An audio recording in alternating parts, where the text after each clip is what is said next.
VSS Abhiman doctor Vishnuvardhan Punyabhoomi trust ವತಿಯಿಂದ ನಮ್ಮ ರಾಜುಗೌಡ್ರವರು ನಮ್ಮನ್ನೆಲ್ಲರೂ ಕೂಡ ಈ ಒಂದು ಹೋರಾಟದಲ್ಲಿ ಮಾಡ್ತಾ ಇದ್ವಿ. ನೀವು ಕೂಡ ಬಂದು ನಮಗೆ ಬೆಂಬಲ ನೀಡಬೇಕು. ನನಗಲ್ಲ, ಡಾಕ್ಟರ್ ವಿಷ್ಣುವರ್ಧನ್ ಸಾಹೇಬ್ರಿಗೆ ಅಂತ ಹೇಳಿದ್ರು. ನಾವು ಕೂಡ ವ್ಯಕ್ತಿಗತವಾಗಿ ಹೋರಾಟ ಮಾಡುವಂಥವ್ರಲ್ಲ. ನಾವು ಚಿಕ್ಕ ವಯಸ್ಸಿಂದನೂ ವಿಷ್ಣುವರ್ಧನ್ ಅವರ ಚಿತ್ರಗಳನ್ನ ಅಥವಾ ಅವರ ಬಗ್ಗೆ ನಾವು ನೋಡ್ಕೊಂಡು ಬಂದಿದ್ದೀವಿ. ನಮ್ಮ ತಂದೆ ತಾಯಂದರು ನಮಗೆ ಪರಿಚಯಿಸಿದ್ರು, ಸಿನಿಮಾ ಕರ್ಕೊಂಡು ಹೋಗಿ ತೋರಿಸ್ತಾ ಇದ್ರು.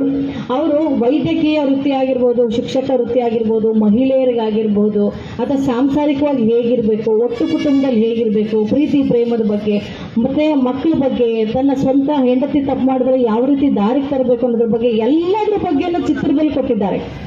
ಆಗಿನ ಚಿತ್ರ ಮಾಡಬೇಕಾದ್ರೆ ನಿರ್ದೇಶನವಾಗಿರ್ಬೋದು, ಪ್ರೊಡ್ಯೂಸರ್ ಆಗಿರ್ಬೋದು, ಇವರಿಂದ ಸಾಕಷ್ಟು ಅವ್ರ ವೇಳೆಲ್ಲ ಬೇಯಿಸ್ಕೊಂಡಿದ್ದಾರೆ. ಲಕ್ಷಾಂತರ ಅಲ್ಲ, ಕೋಟ್ಯಾಂತರ ಹಣ ಕೂಡ ಅವರ ಜೇಬನ್ನು ತುಂಬಿಸ್ಕೊಂಡಿದ್ದಾರೆ. ಆದ್ರೆ ಇವತ್ತು ಅವರು ನಮ್ಮನ್ನೆಲ್ಲ ಅಗಲಿದ್ದಾರೆ. ಅವ್ರಿಗಾಗಿ ಒಂದು ಚಿಕ್ಕ ಜಾಗ, ಒಂದು ಪುಣ್ಯ ಭೂಮಿ ಏನ್ ಕೇಳ್ತಾ ಇದ್ರೆ 10 ಕುಂಟೆ ಅಷ್ಟೇ. ನಿಮ್ಮ ಹತ್ರ 10 ಎಕರೆಗಳು, 10 ಏನೋ ಸಾಕಷ್ಟು ಜಾಗಗಳನ್ನ ನೀವು ಮಾಡ್ಕೊಂಡಿದ್ದೀರಿ. ಚಿತ್ರರಂಗದಲ್ಲಿ ಸಾಕಷ್ಟು ಹಿರಿಯ ಕಲಾವಿದರಿದ್ದಾರೆ, ಮಹಿಳೆಯರಿದ್ದಾರೆ, ಪುರುಷರಿದ್ದಾರೆ. ಮೊನ್ನೆ ತಾನೇ ನಮ್ಮ ಲೀಲಾವತಿ ಮೇಡಮ್ ಅವ್ರು ನೋಡ್ಬೋದು, ಅವ್ರು ಸ್ವಂತ ಜಾಗದಲ್ಲಿ ಅವ್ರು ಮಾಡ್ಕೊಂಡ್ರು. ಆದ್ರೆ ನಮಗೆ ಸ್ವಂತ ಜಾಗ ಅಂದ್ರೆ ಈ ಒಂದು ಅಭಿಮಾನ್ ಸ್ಟುಡಿಯೋದಲ್ಲಿ ಮಾಡ್ಬಿಟ್ರು. ಅದಕ್ಕೆ ಮುಂಚೆನೆ ಅವ್ರ ಸರ್ಕಾರ ಎಚ್ಚೆತ್ಕೊಂಡು ನಮ್ಗೆ ಅಂಬರೀಷ್ ಅಣ್ಣ ಇರೋ ಜಾಗದಲ್ಲಿ ಕೊಟ್ಟಿದ್ರೆ ನಮ್ಗೆ ಇಷ್ಟೆಲ್ಲ ತೊಂದರೆ ಆಗ್ತಿರ್ಲಿಲ್ಲ. ಅವ್ರ ಸಿನಿಮಾದಲ್ಲಿ ಅಣ್ಣ ತಮ್ಮನಾಗಿ, ಒಂದು ಕ್ಲೋಸ್ ಫ್ರೆಂಡ್ಸ್ ಆಗಿ, ಸ್ನೇಹಿತರಾಗಿ ನಾವು ನೋಡಿದೀವಿ. ಸಾಕಷ್ಟು ಚಿತ್ರಗಳಲ್ಲಿ ಹೆಂಗಿದ್ರು, ನಿಜ ರೂಪದಲ್ಲೂ ಕೂಡ ಹಂಗೆ ಇದ್ರು. ಅವ್ರ ಭಾವನೆಗಳು, ಅವ್ರ ಸ್ನೇಹ ಹಾಗೆ ಇತ್ತು.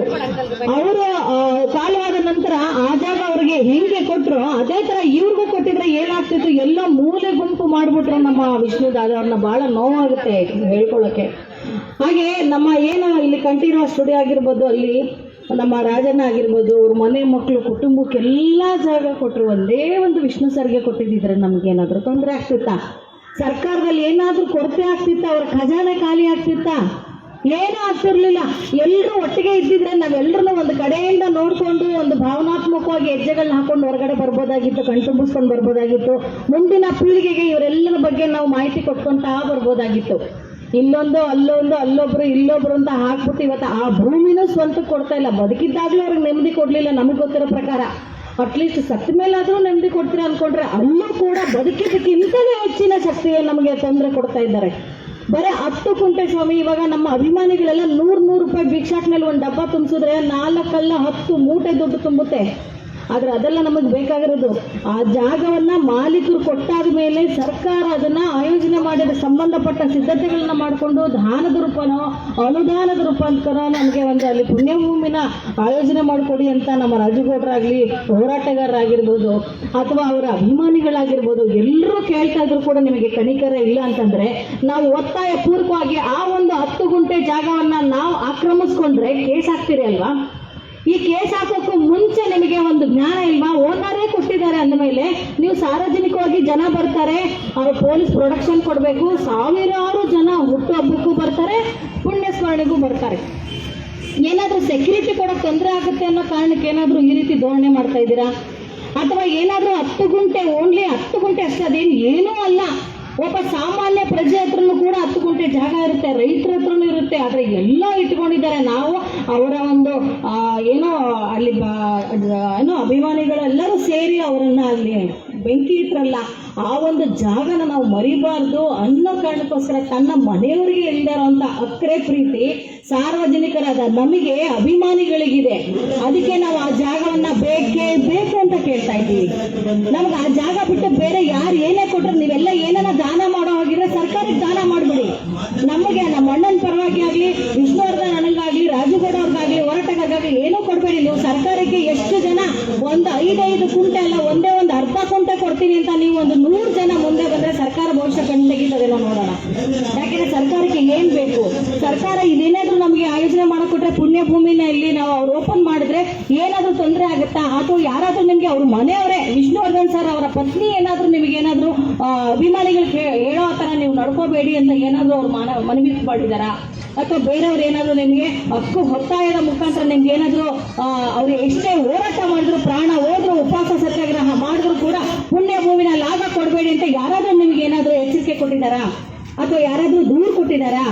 ಏನಾಗಿದೆ? ಯಾಕೆ 14 ವರ್ಷದಿಂದ ಸೀತೆ ವನವಾಸನೂ 14 ವರ್ಷ, ವಿಷ್ಣುವರ್ಧನ್ ವನವಾಸನೂ 14 ವರ್ಷನಾ? ಯಾಕೆ ಹೀಗೆಲ್ಲ ಮಾಡ್ತಾ ಇದ್ದೀರಾ? ಬರೀ 10 ಗುಂಟೆ ಕೊಟ್ಟು ಜನಗಳು ಬರೋದಕ್ಕೆ ಇಡೀ ಕರ್ನಾಟಕದ ಮೂಲೆ ಮೂಲೆಯಿಂದ ಈ ಗುಟ್ಟರ ಮಗುನು ವಿಷ್ಣು ದಾದ ಅಂತಂದ್ರೆ ಸಾಕು ಗೊತ್ತಾಗುತ್ತೆ. ಅಷ್ಟು ಒಳ್ಳೆ ಹೆಸರು ಮಾಡಿರುವಂತ ನಾಯಕ.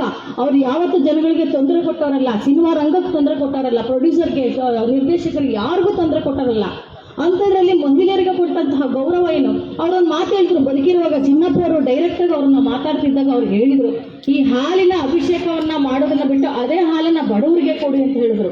ಇವತ್ತು ನಾವು ಹಾಲಿನ ಅಭಿಷೇಕ ಬೇಕಂದ್ರೆ ಇವತ್ತು ಅಣ್ಣ ಇಲ್ಲ, ಅಣ್ಣನಿಗೋಸ್ಕರ ಅಣ್ಣನ ಮಾತನ್ನ ಮೀರಿ ಇವತ್ತು ನಡ್ಕೋತಾ ಇದ್ದಾರೆ. ನೆನ್ನೆನೂ ನೋಡಿದ್ವಿ ನಾವು ಪ್ರಸನ್ನ ಚಿತ್ರಮಂದಿರದ ಮುಂದೆ. ಇಷ್ಟು ಅಭಿಮಾನ ಪ್ರಾಣನೇ ಇಟ್ಕೊಂಡಿರ್ತಕ್ಕಂಥ ಡಾಕ್ಟರ್ ರಾಜ್ಕುಮಾರ್ ಅವ್ರಿಗೆ ಇರ್ತಕ್ಕಂಥ ಹೆಸರಿಗಿಂತಲೂ ಇವತ್ತು ವಿಷ್ಣುವರ್ಧನ್ ಅಣ್ಣ ಅಂದ್ರೆ ಎಲ್ಲರ ಅಭಿಮಾನದಲ್ಲಿದೆ. ಅಟ್ಲೀಸ್ಟ್ ಒಂದು 10 ಗಂಟೆನ ಹೋಗ್ಲಿ ಅಂತ ಫೋಟೋಕ್ಕೆ ನಿಮಗೆ ದಾನ ಮಾಡೋಕ್ಕೂ ಆಗ್ತಾ ಇಲ್ಲ. ಅಟ್ಲೀಸ್ಟ್ ನಾವು ನಮ್ಮ ಕೈಲಾದಷ್ಟಾದ್ರೂ ದುಡ್ಡನ್ನ ನಾವು ಸೇವೆ ಮಾಡಿಕೊಡ್ತೀವಿ, ಭಿಕ್ಷಾಟನೆ ಮಾಡೋದ್ರು ಕೊಡ್ತೀವಿ, ಜಾಗ ಕೊಡೋರಾದ್ರೂ ಕೊಡ್ತಾರೆ, ಅದನ್ನೆಲ್ಲ ಈಸ್ಕೊಂಡಾದ್ರೂ ಕೊಡ್ತೀರಾ ಸ್ವಾಮಿ. ನಮ್ಮ ವಿಷ್ಣುದಾದವ್ರಿಗೆ ಸತ್ತ ಮೇಲಾದ್ರೂ ನೆಮ್ಮದಿಯಾಗಿ 2 ಊದ್ಗಟ್ಟೆ ಹೆಚ್ಚಕ್ಕಾದ್ರೂ ಅವಕಾಶ ಮಾಡ್ತೀರಾ ಅಂತ ಕೇಳ್ಕೊಂತಾರ. ತಪ್ಪೇನಿದೆ? ಅವ್ರ ಮನೆಯವ್ರು ಬಂದಿಲ್ಲ ಅಂದ್ರೆ ಪರವಾಗಿಲ್ಲ, ಅವ್ರ ಮನೆಯವರೆಲ್ಲ ಅವ್ರನ್ನ ಬೆಳೆಸಿದ್ದು, ನಾವು ಬೆಳೆಸಿದ್ದು, ನಮ್ಮ ಪ್ರೀತಿ ವಾತ್ಸಲ್ಯ ಬೆಳೆಸಿದ್ದು, ನಮ್ಮ ತಂದೆ ತಾಯಂದ್ರು, ನಮ್ಮ ತಾತಂದ್ರು ಅವ್ರ ಸಿನಿಮಾನ ನೋಡ್ಕೊಂಡು ಬಂದು ಬೆಳೆಸಿರೋಂಥ ಅವರು ಪಡ್ಕೊಂಡಂತಹ ಪ್ರೊಡ್ಯೂಸರ್ ಹಣ ಆಗಿರ್ಬೋದು, ನಮ್ಮ ವಿಷ್ಣುದಾದ ಅವ್ರು ಕೊಟ್ಟಿರುವಂತ ಹಣ ಆಗಿರ್ಬೋದು. ನಂದು 1 ರೂಪಾಯಿ ಇದೆ, ನಂದು 1 ರೂಪಾಯಿ ನನ್ನ ತಂದೆದಿದೆ, ನನಗೆ ಅಧಿಕಾರ ಇದೆ ಕೇಳಕ್ಕೆ, ನನಗೆ ಹಕ್ಕಿದೆ. ನಮ್ಮ ತಂದೆ ಚಿತ್ರ ನೋಡಿ ದುಡ್ಡು ಹಾಕಿದ್ದಾರೆ ಸಿನಿಮಾಗೆ, ಅವಾಗ 10 ರೂಪಾಯಿನೇ ಆಗಿರ್ಲಿ, 5 ರೂಪಾಯಿನೇ ಆಗಿರ್ಲಿ, ನಂದು ಒಂದು ಹಕ್ಕಿದೆ. ಅದಕ್ಕೆ ನಾನಿವತ್ತು ಅಣ್ಣ ನಮ್ಮ ಮರೆಯಾಗೋದ್ರು ಪರವಾಗಿಲ್ಲ, ನಾವು ಬದುಕಿರೋರ್ಗೂ ಮುಂದಿನ ಪೀಳಿಗೆಗೂ ಹೆಸರು ಇತಿಹಾಸದಲ್ಲಿ ಉಳಿಸೋಕ್ಕೋಸ್ಕರ ಈ ಜಾಗನ ಕೇಳ್ತಾ ಇದೀವಿ. ವಿಷ್ಣುವರ್ಧನ್ ಇತಿಹಾಸದಲ್ಲಿ ಉಳಿಬೇಕು. ಇವತ್ತು ಬಾಬಾ ಸಾಹೇಬ್ ಅಂಬೇಡ್ಕರ್ ಅವರು ಸತ್ತು ಎಷ್ಟು ವರ್ಷ ಆಯ್ತು ಇವತ್ತು ನೆನಪಿಸ್ಕೊಳ್ತೀವಿ. ಇವತ್ತು ರಾಮ ಸೀತೆ ನಿಮ್ಮ ದೇವರಿಗೆ ಬರ್ತೀವಿ, ನಿಮ್ಮ ದೇವರೇ ಸತ್ತು ಎಷ್ಟು ವರ್ಷ ಆಯ್ತು ನಾವು ನೆನಪಿಸ್ಕೊಳ್ತಾ ಇದೀವಿ. ಆದ್ರೆ ಕಣ್ಣು ಮುಂದೆ ಇರುವಂತಹ ವಿಷ್ಣುದಾದವರಿಗೆ ನಾವು ನ್ಯಾಯ ಕೊಡ್ಸಕ್ ಆಗ್ತಾ ಇಲ್ಲ ಅಂತಂದ್ರೆ ನಮ್ದು ಒಂದು ಜನ್ಮನ. ಏನೇ ಆಗ್ಲಿ ಎಲ್ಲ ಒಗ್ಗಟ್ಟಿಂದ ಇರೋ ಸರ್ಕಾರಕ್ಕೆ ಬುದ್ಧಿ ಕಲಿಸ್ಬೇಕು. ನಮ್ಮ ಒಂದು 10 ಗುಂಟೆ ಜಾಗದಲ್ಲಿ ಯಾರು ಕೂಡ ಕಾಲಿಡಬಾರ್ದು. ಅದು ನಮ್ಮ ವಿಷ್ಣುದಾದ ಅವರ ಹಕ್ಕು, ಅವರ ಆತ್ಮ ಇವತ್ತು ಅಲ್ಲೇ ಇದೆ. ಅವರ ಪತ್ನಿ ಅಮೆರಿಕಕ್ಕೆ ತಗೊಂಡೋದ್ರು, ಅವರ ಆತ್ಮ ನಮ್ಮ ಭಾರತದಲ್ಲಿ, ನಮ್ಮ ಬೆಂಗಳೂರಿನಲ್ಲೇ ಅಭಿಮಾನ್ ಸ್ಟುಡಿಯೋದಲ್ಲೇ ಇರೋದು. ಹಾಗಂತ ಅವ್ರು ಬಂದು ಇಲ್ಲಿ ಸತ್ಯ ಹೇಳಲ್ಲ, ನಮ್ಮ ಕಣ್ಣು ಕಾಣಿಸಲ್ಲ. ಆದ್ರೆ ಅವರ ನೋವೇನಿದೆ, ಅವ್ರ ಬದುಕಿದ್ದಾಗ ಎಷ್ಟು ತೊಂದರೆ ಕೊಟ್ರು, ಅವ್ರ ಸತ್ತ ಮೇಲೆ ಎಷ್ಟು ತೊಂದರೆ ಕೊಟ್ರು, ಇನ್ನು ಮುಂದೆ ಕೊಡಕ್ಕೆ ನಾವು ಯಾರು ಬಿಡಬಾರ್ದು. ನಮ್ಮ ಮನೆ ಮಗ ಅವರು, ನಮ್ಮ ಮನೆ ಮಗ. ಆ ಮಗನಿಗೆ ನ್ಯಾಯ ಕೊಡ್ಸಕ್ಕೆ ನಿಮ್ಮೆಲ್ಲರಿಗೂ ತಾಕತ್ತು ಇದೆ, ಹಕ್ಕು ಇದೆ. ನಾವೆಲ್ಲರೂ ಸೇರೋಣ. ಆ ಗುಂಪು, ಈ ಗುಂಪು, ಆ ವಿಷ್ಣುವರ್ಧನ್, ಈ ವಿಷ್ಣು, ಎಷ್ಟೇ ಅದು ವರ್ಧನ್ ಒಂದೇ, ಅಣ್ಣ ಒಬ್ರೇ. ನಾವು ಸೇವೆ ಮಾಡ್ತಿರ್ತಕ್ಕಂಥ ಎಲ್ಲ ಅಭಿಮಾನಿಗಳು ಒಂದೇ. ಆದ್ರೆ ಹೆಸರುಗಳನ್ನ, ಟ್ರಸ್ಟ್ಗಳನ್ನ ಬೇರೆ ಮಾಡಿಕೊಂಡು ನಾಯಕರುಗಳು ಬೇರೆ ಆಗಿರ್ಬೋದು.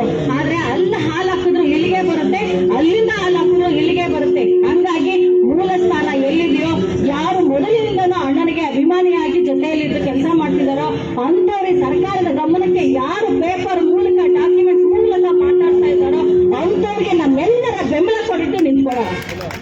ಧನ್ಯವಾದಗಳು.